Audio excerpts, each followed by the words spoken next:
नमस्कार, मैं हूं सुनील और आप इस समय देखना शुरू कर चुके हैं अपना खास कार्यक्रम खबर बिहार।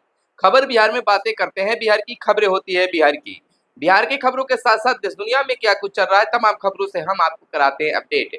बिहार में शिक्षा रोजगार का क्या है हाल और गांव की सरकार को लेकर क्या कर रही है बिहार सरकार, तमाम खबरों से हम आपको कराते हैं अपडेट। आज तारीख है 12 मई 2025, दिन सोमवार। तो आइए जानते हैं आज की बिहार और देश दुनिया की तमाम प्रमुख खबरों को। पहली बात कर लेते हैं कि भारत की जवाबी कार्रवाई के बाद पाकिस्तान ने सीज फायर के लिए बातचीत की पहल की। 12 मई यानी आज फिर डीजीएमओ से होगी बात। राजीव घई डीजीएमओ का यह बात आई है, तो इस प्रकार से फिर से इस पर बात हो रही है।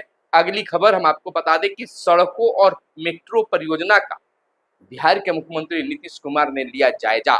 अधिकारियों से बोले तय समय सीमा में पूरा करें निर्माण का कार्य।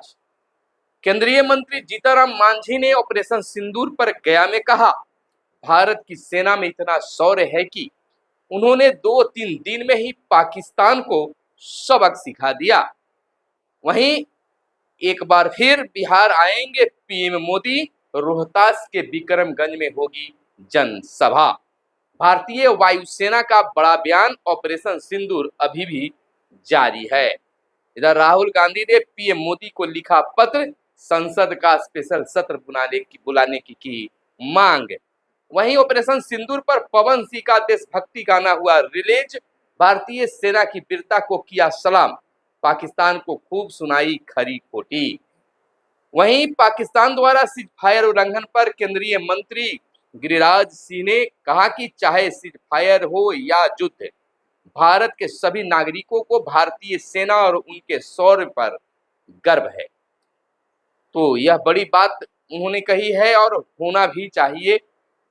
नेता प्रतिपक्ष तेजस्वी यादव ने भारतीय सेना को किया सैल्यूट, मीडिया कर्मियों से की अपील, कहा गाइडलाइन का करें पालन, भारत सरकार इस पूरे मामले पर अपना पक्ष रखेगी। उन्होंने प्रधानमंत्री से तुरंत पार्लियामेंट का सत्र बुलाए जाने की मांग की है। उन्होंने कहा कि संसद का विशेष सत्र बुलाया जाए। इधर नहीं संभल रहा देश तो दीजिए इस्तीफा, मुझे बनाइए रक्षा मंत्री, पप्पू यादव की पीएम मोदी से डिमांड। भारत पाकिस्तान के बीच पिछले एक हफ्ते के दौरान से चल रही तनातनी के बीच बिहार के पूर्णिया के सांसद पप्पू यादव ने बड़ा डिमांड कर दिया है। बीते शनिवार को दोनों देशों के बीच हुए सीज फायर पर प्रतिक्रिया देते हुए पूर्णिया सांसद ने कहा कि अमेरिकी राष्ट्रपति के ट्वीट पर हम सीज फायर लागू कर देते हैं। तो इस पर जो देश अमेरिका के ट्वीट पर चले, उस देश के प्रधानमंत्री को अपने पद पर रहने का अधिकार नहीं है। ऐसे पीएम को इस्तीफा दे देना चाहिए। अगर ये देश आप लोगों से नहीं चल रहा है तो कुछ दिनों के लिए हमें ही रक्षा मंत्री और गृह मंत्री बना दीजिए। पप्पू यादव का यह बयान आया है। वहीं चिलचिलाती धूप में अचानक पटना की सड़कों पर उतरे बिहार के मुख्यमंत्री नीतीश कुमार, अधिकारियों को लगा दी खास क्लास। मुख्यमंत्री नीतीश कुमार रविवार दोपहर अचानक से पटना की सड़कों का निरीक्षण करने के लिए सड़कों पर उतर गए। इस दौरान उनके साथ पटना के जिलाधिकारी चंद्रशेखर सिंह समेत कई अधिकारी भी मौजूद थे। पदाधिकारियों को कई गाइडलाइन भी जारी किया, सख्त हिदायत और निर्देश भी दिया है। वहीं समर कैंप में बच्चों के गणितीय कौशल को किया जाएगा सुदृढ़। कक्षा 5 और 6 के चयनित बच्चों के लिए 20 मई से 20 जून तक लगेंगे समर कैंप। बता दें कि सरल गणित के सवालों को हल करने में कमजोर बच्चों को चिन्हित किया जाएगा।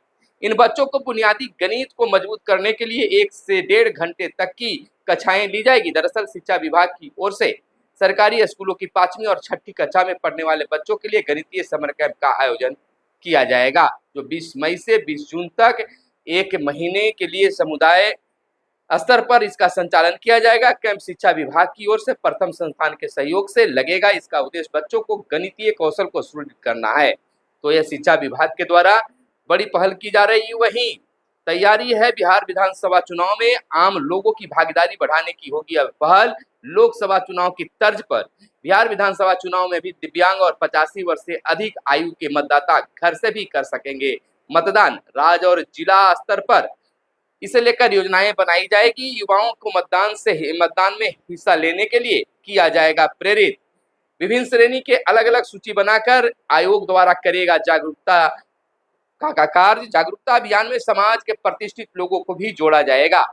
दिव्यांग और बुजुर्गों को बूथ तक आने जाने की विशेष व्यवस्था होगी। मताधिकार के मायने लोगों को बताए जाएंगे। यानी कि कह सकते हैं कि बिहार विधानसभा के चुनाव अब तेज हो गई है। इधर पुरुषों से ज्यादा हंसमुख है बिहार की महिलाएं। 20 लाख से अधिक महिलाओं ने बच्चों को बताया हंसमुख रहने के कारण। 65% महिलाएं तो 65% महिलाएं तो 35 पुरुष हंसमुख हैं बिहार में। यानी 65% महिला और 35% पुरुष बिहार के हंसमुख हैं। 50,70,666 लोगों पर किया गया है यह अध्ययन। राष्ट्रीय महिला एवं बाल विकास विभाग ने किया है अध्ययन। हंसने के कई फायदे भी हैं। अध्ययन में बातें निकलकर सामने आई है। 50% महिलाएं हर दिन 1 से 2 घंटे हंसती है। महिलाएं छोटे छोटे तनाव को बात करके सुलझा लेती है। बच्चों के साथ ना चाहते हुए भी खुश रहती है। 40% महिलाएं हंसकर करती है मानसिक तनाव को दूर। ऑफिस के सहकर्मियों के साथ हंसकर बातें करती हैं। 3 लाख से ज्यादा महिलाएं बीपी, शुगर, माइग्रेन जैसी बीमारी को दूर कर चुकी है। 10 लाख महिलाएं शारीरिक तंदुरुस्ती को हंसकर सही रखती है। सुबह या शाम टहलती नहीं है। वहीं कुमुद श्रीवास्तव मनोवैज्ञानिक है, राष्ट्रीय महिला एवं बाल विकास विभाग का कहना है कि नियमित हंसने से मानसिक तनाव कम होता है। अधिकतर महिलाएं अपने तनाव को हंसकर दूर करती हैं। महिलाएं नियमित रूप से हर दिन 15 मिनट से 2 से 3 घंटा हंसने पर देती हैं। वो हमेशा खुश रहती है। इससे मानसिक तनाव दिमाग से निकल जाता है। इसका असर उनके शरीर के साथ साथ मन पर भी होता है। हंसने से बहुत सारी बीमारियां दूर होती है। वहीं अगली खबर बता दें कि सभी विधानसभा क्षेत्रों में जातीय सम्मेलन करेगी भाजपा। पार्टी प्रदेश पदाधिकारी की बैठक में लिया गया निर्णय। 15 मई से अभियान की शुरुआत करने की तैयारी। पूरे प्रदेश में तिरंगा यात्रा निकालेगी भाजपा। भाजपा सभी विधानसभा क्षेत्रों में जातीय सम्मेलन करेगी। यह सम्मेलन पूरी तरह स्थानीय स्तर पर होगा और इसमें संबंधित विधानसभा के खास जातियों की जुटान होगी। आयोजन का जिम्मा भी पार्टी के संबंधित नेता को दी जाएगी। बीते दिन प्रदेश मुख्यालय में हुई बैठक में यह फैसला हुआ। पार्टी 15 मई से इस अभियान की शुरुआत करने की तैयारी में है। वहीं पार्टी कार्यालय में ही हुई एक अलग बैठक में यह निर्णय लिया गया कि भाजपा प्रदेश में तिरंगा यात्रा निकालेगी। बैठक में वर्चुअल तरीके से वरीय लोग मौजूद थे और इस पर खास निर्णय भी लिया गया है कि भाजपा जो है अलग तिरंगा यात्रा भी निकालने पर बल दे रही है। वहीं विभिन्न दलों के बूथ स्तरीय एजेंटों का प्रशिक्षण शुरू। विधानसभा चुनाव को ध्यान में रखते हुए शुरू हुआ है प्रशिक्षण का कार्य। आगामी विधानसभा चुनाव को ध्यान में रखते हुए बिहार के मुख्य निर्वाचन पदाधिकारी विनोद सिंह गुंजियाल के निर्देश पर बीते शनिवार से राष्ट्रीय एवं राज्य स्तरीय मान्यता प्राप्त राजनीतिक दलों के बूथ लेवल एजेंट यानी BLA का प्रशिक्षण कार्यक्रम शुरू हुआ। जगजीवन राम संसदीय अध्ययन एवं राजनीतिक अनुसंधान संस्थान में यह प्रशिक्षण 10 मई से 26 मई तक प्रतिदिन चलेगा। तो एक अलग यह पहल की जा रही है। वहीं पेट्रोल पंप पर शौचालय नहीं तो निबंधन रद्द होगा। सभी पेट्रोल पंप के शौचालय और यूरिनल को साफ रखने का निर्देश दिया गया है। निर्धारित आकार के इंडियन और वेस्टर्न टॉयलेट रखने का दिया गया निर्देश। मूलभूत सुविधाओं वाले पेट्रोल पंप पर लाइसेंस रिन्यू किया जाएगा। बता दें कि परिवहन विभाग ने सभी पेट्रोल पंप पर देसी विदेशी शौचालय सहित अन्य मूलभूत सुविधाओं को सुनिश्चित करने को कहा है। विभाग ने साफ कहा है कि महिला और पुरुष के लिए निर्धारित आकार के अलग अलग इंडियन और वेस्टर्न शौचालय और यूरिनल की सुविधा होनी चाहिए। ऐसा नहीं करने पर लाइसेंस निबंधन की कार्रवाई की जा सकती है। सभी पेट्रोल पंप पर शौचालय एवं यूरिनल की नियमित सफाई भी होनी चाहिए, जिसके लिए एक कर्मचारी को प्रतिनियुक्ति करना होगा। तो यह बड़ी बातें और बड़ी सुविधा की बातें हैं। इधर हर घर नल जल की अगर बात कर लें तो बिहार में जलापूर्ति की स्थिति में हुआ व्यापक सुधार। डेवलपमेंट मैनेजमेंट इंस्टीट्यूट की रिपोर्ट में हुआ है यह बड़ा खुलासा। हर घर नल का जल योजना पर डेवलपमेंट मैनेजमेंट इंस्टीट्यूट की रिपोर्ट के अनुसार बिहार में जलापूर्ति की स्थिति में व्यापक सुधार हुआ है। इंस्टीट्यूट की ओर से यह अध्ययन मुजफ्फरपुर और गया जिले के 55 वार्डों में 1124 से अधिक परिवारों के साक्षात्कार एवं पंप ऑपरेटरों से प्राप्त सूचनाओं के आधार पर किया गया है। तो यह बड़ी बात निकलकर सामने आई है। वहीं बता दें कि गांवों की सड़कें जून से पहले हो जाएगी गड्ढा मुक्त। अधिवेशन भवन में आयोजित संवाद सत्र में बोले मंत्री अशोक चौधरी, 24,000 किलोमीटर से अधिक सड़कों पर होगा काम। दीपक ने कहा है ग्रामीण कार्य विभाग बरसात के पहले गांव की सड़कों को गड्ढा मुक्त करने में जुट गया है। विभागीय मंत्री अशोक चौधरी ने कहा है कि जून से पहले राज्य की सभी ग्रामीण सड़कों को गड्ढा मुक्त किया जाना अनिवार्य है, ताकि मानसून के दौरान आगमन में किसी प्रकार की असुविधा नहीं हो। उन्होंने कहा कि सड़क निर्माण कार्यों की गुणवत्ता पर विशेष बल देते हुए लापरवाही या समय सीमा का उल्लंघन किसी भी स्थिति में बर्दाश्त नहीं किया जाएगा। वहीं फर्जी सरकारी वेबसाइट चुरा रहे डाटा, ईओयू ने शुरू किया जांच। गृह विभाग ने आर्थिक अपराध इकाई से कार्रवाई की कर मांगी रिपोर्ट। वेबसाइट का एक्सेस रोका, एसपी रैंक के अधिकारी को जांच की जिम्मेदारी सौंपी गई। सरकार से जुड़ी फर्जी वेबसाइट के डोमेन की जांच हो रही है। साइबर सुरक्षा को लेकर ईओयू अलर्ट एडवाइजरी भी जारी की है। तो यह एक अलग खबर है। वहीं स्कूलों तक नहीं पहुंची कक्षा 6 की किताबें, पुरानी किताबों से पढ़ाई कर रहे विद्यार्थी, महीने के अंत तक मिलने की संभावना बताई जा रही है। आपको बता दें कि बिहार के सरकारी स्कूलों में कक्षा 1 से 8वीं तक के बच्चों को निःशुल्क किताबें दी जाती है।